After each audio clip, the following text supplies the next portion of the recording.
কবিগুরু রবীন্দ্রনাথ ঠাকুরের আফ্রিকা কবিতাটি আপনাদেরকে পড়ে শোনাচ্ছি।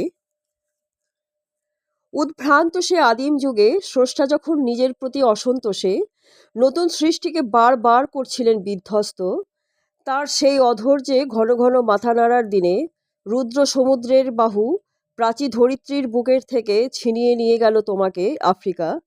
বাঁধলে তোমাকে বনস্পতির নিবিড় পাহারায়, কৃপণ আলোর অন্তপুরে, সেখানে নিভৃত অবকাশে তুমি সংগ্রহ করছিলে দুর্গমের রহস্য। চিনছিলে জল স্থল আকাশের দুর্বোধ সংকেত, প্রকৃতির দৃষ্টি অতীত জাদু মন্ত্র জাগাচ্ছিল তোমার চেতনাতীত মনে।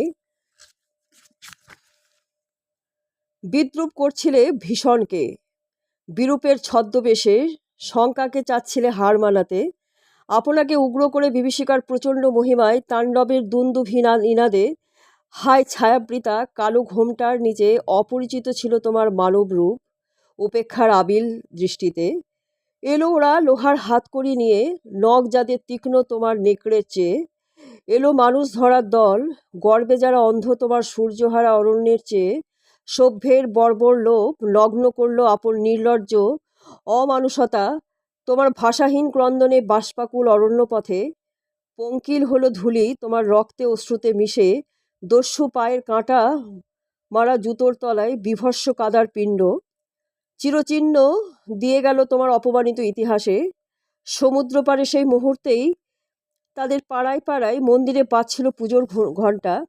সকালে সন্ধ্যার দয়াময় দেবতার নামে শিশুরা খেলছিল মায়ের কোলে। কবির সঙ্গীতে বেজে উঠছিল সুন্দরের আরাধনা। আজ যখন পশ্চিম দিগন্তে প্রদোষকালে ঝঞ্ঝা বাতাসের ঊর্ধ্বশ্বাস যখন গুপ্ত গহ্বর থেকে পশুরা বেরিয়ে এলো, অশুভ ধ্বনিতে ঘোষণা করল দিনের অন্তিম কাল। এসো যুগান্তের কবি, আসন্ন সন্ধ্যার শেষ রশ্মিপাতে দাঁড়াও ওই মানহারা মানবীর দ্বারে। বলো ক্ষমা করো হিংস্র প্রলাপের মধ্যে, সেই হোক তোমার সভ্যতার শেষ পুণ্যবাণী। নমস্কার।